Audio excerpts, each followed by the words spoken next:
नमस्कार मित्रों, मैं सचिन मिश्रा आपसे आज फिर से इतिहास की क्लास लेकर उपस्थित हुआ हूँ। आज हमारे इतिहास में ब्राह्मण साम्राज्य, मौर्य वंश के बाद आया क्या? ब्राह्मण साम्राज्य। मौर्य साम्राज्य के बाद ब्राह्मण साम्राज्य आया। उसमें क्या था कि जैन धर्म और बौद्ध धर्म दोनों बहुत प्रचलित थे। ठीक है, वो कैसे थे?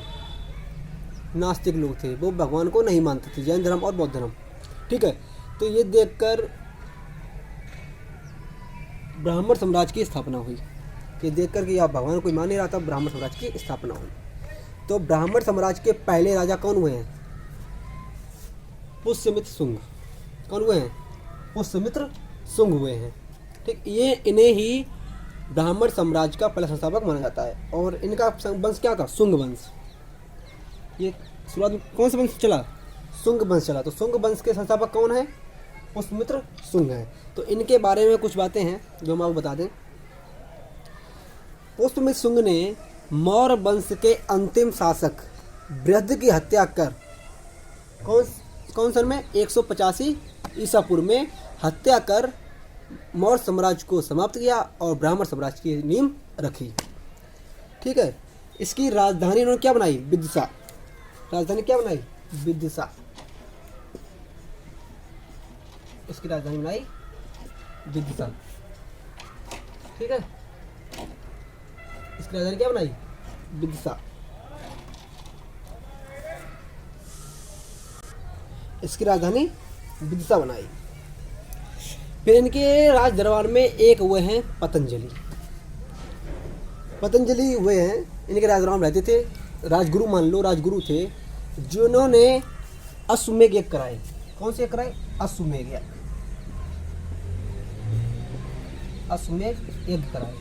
ठीक है, तो अश्वमेध यज्ञ का किन्हें जाता है? पतंजलि को। किसके राज दरबार में रहते थे? पुष्यमित्र के राज दरबार में ये रहते थे। ठीक है, पुष्यमित्र के बाद इनके पुत्र, दोस्तों हम आपको वही बताएंगे जो इम्पोर्टेंट है। ये नहीं कि आपको पूरी आला बताएं, है ना, आप भी उब जाओ पढ़ते पढ़ते, क्या फ़ायदा। जो हमारा परीक्षाओं में आने वाला है इम्पोर्टेंट चीज़, वो ही हम आपको बताएंगे और वही पढ़ाएंगे। ठीक है, तो वही बात, आप लाइक कमेंट और शेयर जरूर करें, है ना। तो उससे क्या होता है, हमें भी अच्छा लगता है ना। अच्छा, और अच्छा लगता है कि और वीडियो बनाए हैं, तो प्लीज़ लाइक कमेंट शेयर जरूर करें। तो अश्वमेध यज्ञ किसने कराई? पतंजलि ने कराई। उसके बाद इनके पुत्र हुए हैं अग्निमित्र शुंग। कौन हुए? अग्निमित्र शुंग। ये शुंग वंश के अग्नि शासक हुए हैं। ठीक, इनके बारे में एक उन्होंने कालिदास की रचना है। कालिदास ने एक रचना लिखी है,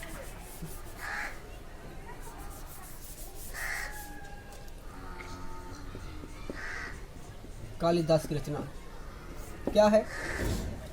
जिसका नाम है मल्लिकाग्नि। क्या नाम है? मल्लिकाग्नि। मल्लिकाग्नि। मल्लिकाग्नि। मल्लिकाग्नि। मल्लिकाग्नि। ठीक है, कौन है? मल्लिकाग्नि। मल्लिकाग्नि जिस किताब में लिखी गई है उसमें दो नाम आपको इसमें मिलेंगे, मल्लिकाग्नि मित्र। इसमें आपको दो नाम मिल रहे हैं। एक मिल रहा है मल्लिका का, एक मिल रहा है अग्निमित्र का। इस पुस्तक में बताया गया है कि जो अग्निमित्र थे उन्होंने प्रेम विवाह किया था। किसके साथ किया? मल्लिका के साथ किया था। ठीक है, इन्होंने प्रेम विवाह किया था। किसके साथ? क्या नाम था? मालविका। मालविका। क्या नाम था? उनके पति नाम क्या था? मालविका। इन्होंने प्रेम विवाह किया था। किसने? अग्निमित्र शुंग ने। इसके अंतिम शासक कौन हुए हैं? शुंग वंश के अंतिम शासक,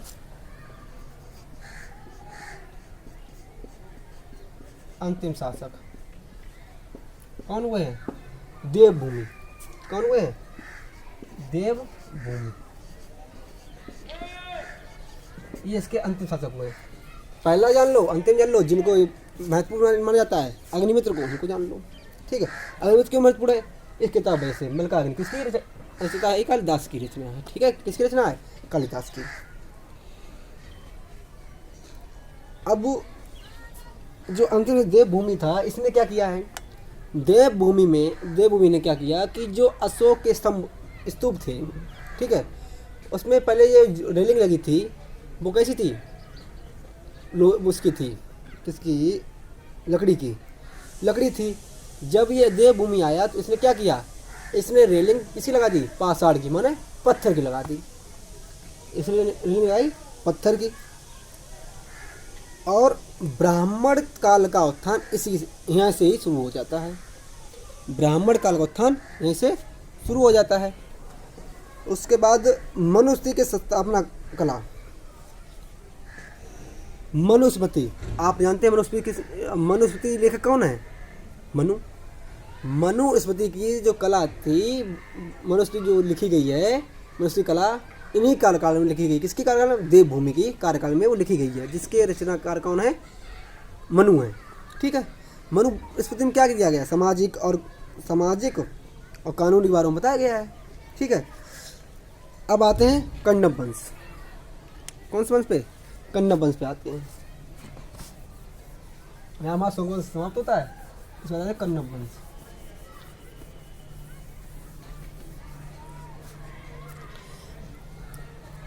अब हम कण्व वंश की बात करते हैं।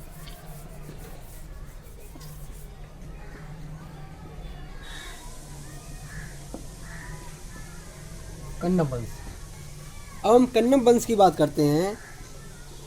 तो कण्व वंश के पहले संस्थापक कौन हुए हैं? वासुदेव। संस्थापक कौन हुए हैं? संस्थापक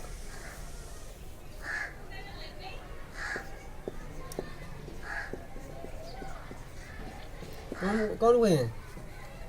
इस संस्थापक हुए हैं वासुदेव। कौन हुए हैं? वासुदेव। याद रखेंगे, सबसे पहले कौन आया? देवभूमि आए, उसके बाद कौन आए? वासुदेव आए। जिसमें देव पहले, वो पहले आया, जिसमें देव बाद, वो बाद में आया। इसे याद रखेंगे। ठीक है, ये क्या था? वासुदेव कौन है? वासुदेव जो था वो देवभूमि के सेनापति था। इसने अपने राजा की हत्या कर कण्व वंश की स्थापना की। ठीक है, क्या ये कौन है? वासुदेव। ये सेनापति था किसका? देवभूमि का। उसने अपने राजा की हत्या कर कण्व वंश की स्थापना की। इसका अंतिम शासक कौन हुआ है? अंतिम शासक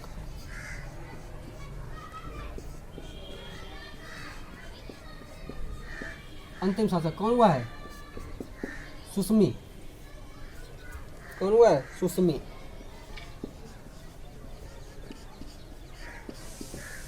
कौन हुआ है? सुसमी हुआ है।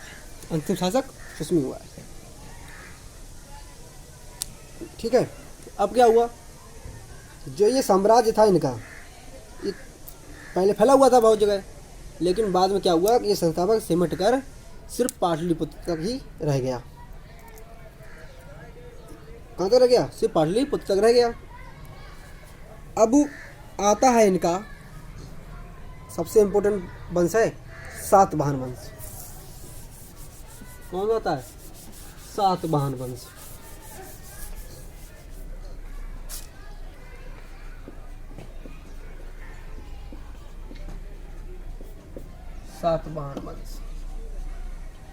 सातवाहन वंश की बात करें तो इसके संस्थापक कौन हुए हैं? सिमुक। इसके संस्थापक हुए हैं, कौन हुए हैं? सिमुक। इसके संस्थापक हुए हैं सिमुक। इसकी राजधानी क्या थी? प्रतिष्ठान, महाराष्ट्र में। इसकी राजधानी क्या थी? प्रतिष्ठान। ठीक है, कहाँ है ये? महाराष्ट्र में है।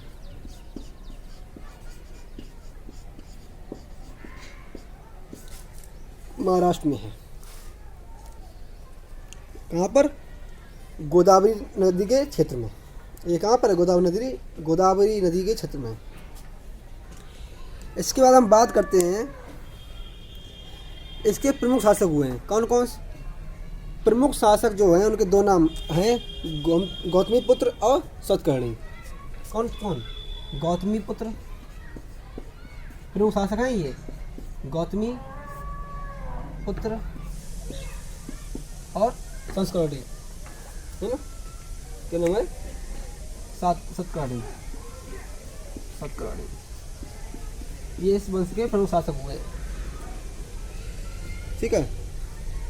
सातवाहनों ने सर्वप्रथम ब्राह्मण भिक्षुकों को, ठीक है, इसी में क्या बताया गया कि सातवाहन वंश में ही ब्राह्मणों को क्या दान दिया गया? भूमि दान दी गई। ठीक है, क्या दिया गया? दान, भूमि दान देने शुरू कर दिया। किस वंश में? सातवाहन वंश में। फिर क्या हुआ कि भूमि दान के साथ साथ उन्होंने क्या किया? ब्राह्मण दे रहे थे, इसके साथ भिक्षुकों को भी, भिक्षुक जो होते हैं बौद्ध धर्म के, उनको भी भूमि दान देना शुरू कर दिया। और यहाँ से प्रथा प्रारंभ किसकी? यही भूमि दान करने देने की प्रथा प्रारंभ की। और ये हमें कहाँ से मिलता है? किस अभिलेख में? ये नाना घाट अभिलेख में। किस घाट में? नाना घाट अभिलेख में हमें पता चलता है कि जो ब्राह्मणों को भूमि दान की परंपरा थी वो सातवाहन वंश में शुरुआत हुई थी। किसमें? नाना घाट में। ठीक है, क्या नाम है? नाना घाट, याद रखना। इसके बाद आती है सामंत व्यवस्था। सामंत व्यवस्था किसे कहते हैं?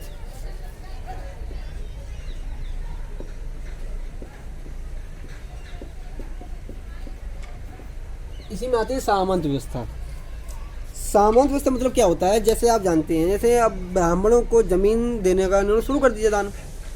अब क्या हुआ कि जैसे छोटे छोटे गांव होते हैं ना, अब ध्यान समझ ना, छोटे छोटे गांव होते हैं तो गांव को, जैसे ग्राम पंचायत होती है, ग्राम पंचायत में छोटे छोटे गांव लगे होते हैं, है ना? तो उसका मुखिया एक होता है, तो उसको मुखिया मान राजा मान लेते, उस गांव के आसपास क्षेत्रों का क्या होता है? वो राजा होता है। तो वही बात इसी यहाँ पे जारी होती है सातवाहन में। सातवाहन का अंतर होता है सीमांत में व्यवस्था में अर्थ होता है कि राजाओं के अंदर राजा कार्य करते हों। जैसे अब क्या हुआ कि उन्होंने जमीन दान देना शुरू कर दिया, तो देते रहे, तो वो आसपास गांव का क्या हो गया? मालिक हो गया। जमीन जिस पर जाना होगी तो वो क्या होगा? मालिक हो गया। तो वो क्या बन गया? राजा बन गया। एक मैन राजा और एक ये राजा। ठीक है, ये राजा हो गया। जैसे हम जानते हो प्रधानमंत्री के अंदर मुख्यमंत्री काम करते हैं, मुख्यमंत्री के अंदर मंत्री काम करते हैं, मंत्री के अंदर और विधायक लोग काम करते हैं, विधायक के अंदर प्रधान काम करते हैं। तो ऐसे ही क्रम है, वैसे उस समय क्रम था। ठीक है, अब हम बात करते हैं कि सामंत अर्थ क्या होता है? राजा के अंदर राजा, राजा के अंदर राजा। अब हम एक बात इम्पोर्टेंट, बहुत इम्पोर्टेंट है। क्या इम्पोर्टेंट? कि सातवाहन में ही सिक्कों का अधिकांश प्रयोग होता था। सातवाहन वंश में सिक्कों का अधिकांश प्रयोग होता था। तो इन्होंने कितने प्रकार वाहन चलाए हैं? इन्होंने 4 प्रकार के सिक्के चलाए हैं। सीसा, कांसा, चांदी और प्रोटीन। कौन कौन से? सीसा, कांसा, चांदी और प्रोटीन, इन धातुओं के सिक्के चलाए। तो सबसे अधिक जिस धातु के सिक्के का उपयोग होता था वो था क्या? सीसा। आपसे क्वेश्चन पूछा जाए कि ये बताओ कि जो ब्राह्मण साम्राज्य था, ब्राह्मण साम्राज्य में किस वंश में कांसे के शीशे के सिक्के चलाए जाते थे? किस वंश में शीशे के सिक्के चलाए जाते थे? तो आपका आंसर होगा किसमें? सातवाहन वंश में शीशे के सिक्के सबसे अधिक चला जाते थे। ठीक है, इसके बाद क्या था, सातवाहन संपदा हाँ, इसमें फिर क्या हुआ कि जो सातवाहन वंश था वो कैसी थी, उसकी सत्तात्मकता थी मात्र सत्तात्मकता। अब तो समझाते हैं मात्र सत्तात्मक और सत्तात्मक क्या होती है। जैसे जो आदमी अपने माता के नाम से जाना जाए उसे कहते हैं मात्र सत्तात्मकता। मात्र सत्तात्मकता, मात्र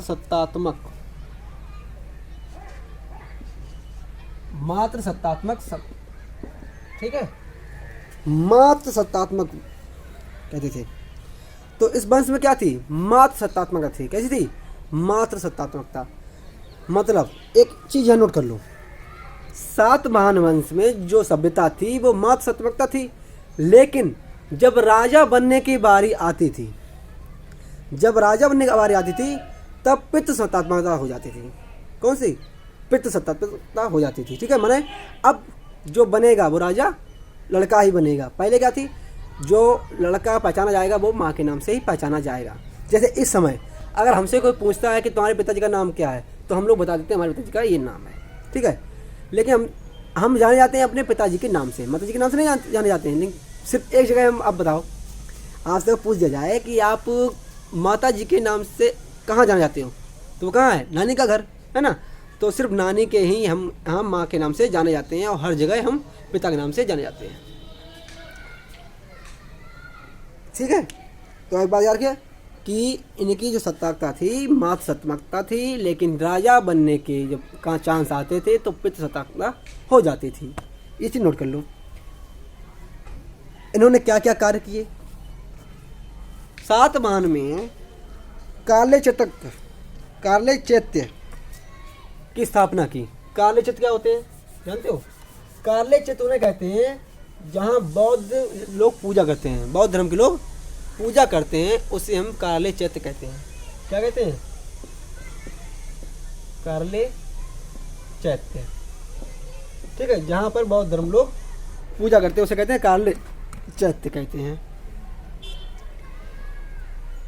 इनकी लिपि जो थी ब्राह्मी लिपि का प्रयोग करते थे, लेकिन भाषा कैसी थी, प्राकृतिक। अगर लिपि पूछी जाए कि उस समय कौन सी लिपि थी, तो थी ब्राह्मी। कौन सी थी, ब्राह्मी लिपि। और भाषा पूछी जाए तो कैसी थी, भाषा थी प्राकृत। भाषा कैसी थी, प्राकृत। ठीक है, और इसी में दक्षिण भारत का महत्वपूर्ण राज्य है जिसका नाम था अमरावती।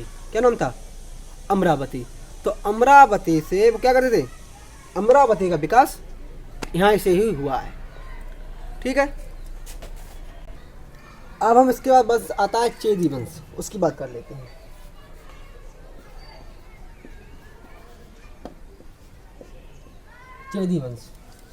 चेदी वंश की बात करें तो चेदी वंश जो था वो अशोक की मृत्यु के बाद कलिंग वंश पुनः स्वतंत्र हो गया, और कलिंग में चेदी वंश के प्रमाण मिलते हैं। ठीक, कलिंग से ही हमें चेदी वंश के प्रमाण मिलते हैं। जैसे गुफा मिलती हैं, है ना, हाथी गुफा मिलती हैं। कहाँ मिलती है हाथी गुफा, उड़ीसा में। ठीक, अभिलेख मिलते हैं उसके। इस वंश का सबसे प्रतापी राजा की बात की जाए, किसके, चेदी वंश के। चेदी वंश के सबसे प्रतापी राजा थे, उसका नाम था, कौन था, खाखेल। कौन थे प्रतापी राजा, खाखेल। ये सबसे चेदी वंश के प्रतापी राजा थे। इस मगध पर इसने क्या किया था, इसने मगध पर आक्रमण कर वहाँ से मूर्ति को, इस मूर्ति का नाम क्या था, जिन शीतलनाथ। इस मूर्ति का नाम क्या था, ये जैन मूर्ति थी, जिन शीतलनाथ।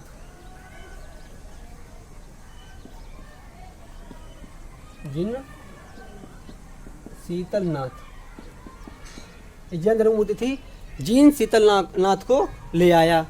लेकिन आप याद करो, इसे कौन ले गया था, इसे कलिंग से, वो क्या नाम था उसका, महापद्मनंदन, महापद्मनंदन, महापद्मनंदन कलिंग से ये लूट कर लाया था। और महापद्मनंदन से लूट ये ले आया, क्या नाम था इसका, खाखेल। ठीक, इसके बारे में से यही बातें पूछी जाती हैं, दो बातें चेतवन से। सबसे प्रतापी राजा कौन था, खाखेल था। इसने क्या किया, इसने जैन धर्म की मूर्ति को वापस ले आया। ठीक है, इस ब्राह्मण साम्राज्य ये चलता है। इसके बाद हमारा दूसरा टॉपिक शुरू होगा। ठीक है, जिसका दूसरा टॉपिक शुरू होगा वो हम आपको बताएंगे।